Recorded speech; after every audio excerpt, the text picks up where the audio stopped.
ایسا ہوا کہ سیدنا عمر بن خطاب رضی اللہ عنہ جب آپ خلیفہ بنے تو ایران کی زمین میں ایک اضطراب پھیل گیا،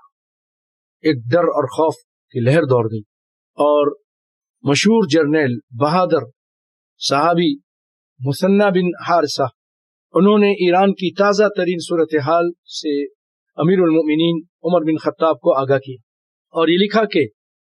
ایران کا جو بادشاہ ہے وہ ابھی ابھی تخت نشین ہوا ہے اور نو عمر ناتجربہ کار ہے، اس وقت ایران پر کاری ضرب لگانے کا بہت اچھا موقع ہے اور اس کو اسلامی ریاست میں شامل کرنے کا بہت سنہرا موقع ہے۔ امیر المؤمنین عمر بن خطاب 15 ہجری میں لشکر اسلامی کی شاندار کامیابی سے جو شام میں ہوئی تھی بہت مطمئن تھے۔ انہوں نے کہا کہ اب پوری توجہ عراق کی طرف موصول کرنی چاہیے تاکہ عراق فتح ہو، اور آپ نے ایک لشکر کو حکم دیا کہ عراق کی طرف روانگی کے لیے تیار ہو جاؤ۔ جب لشکر تیار ہو گیا سیدنا عمر بن خطاب وہ ان کے ساتھ جانے لگے، تو ادھر سے سیدنا علی بن ابی طالب رضی اللہ عنہ ان کو انہوں نے اپنا نائب مقرر کیا اور خود لشکر کی قیادت کرتے ہوئے وہاں جانے لگے، لیکن بہت سارے صحابہ کرام نے ان میں سیدنا علی بھی تھے، حالانکہ سیدنا علی کو آپ نے اپنی جگہ اپنا نائب مقرر کیا، میرے بعد تم یہاں پر امیر ہو، لیکن ان سب نے کہا کہ آپ کا یہاں سے جانا مناسب نہیں، آپ نہ جائیں۔ تو اب آپ نے مان لیا، ٹھیک ہے تمہاری بات مانتا ہوں، لیکن کس کو بھیجوں؟ نظر انتخاب سیدنا سعد بن ابی وقاص پر پڑی،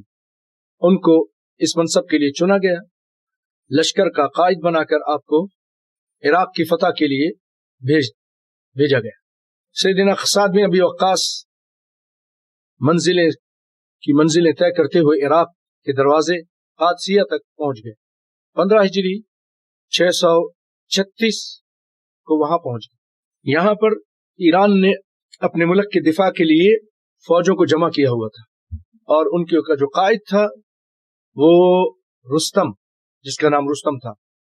وہ ان کی قیادت کر رہا تھا، اور ان کے پاس 30,000 فوج تھی، ایرانی فوج، اور مسلمانوں کے پاس صرف 8,000 افراد تھے۔ اب کیا ہوتا ہے کہ جنگ سے پہلے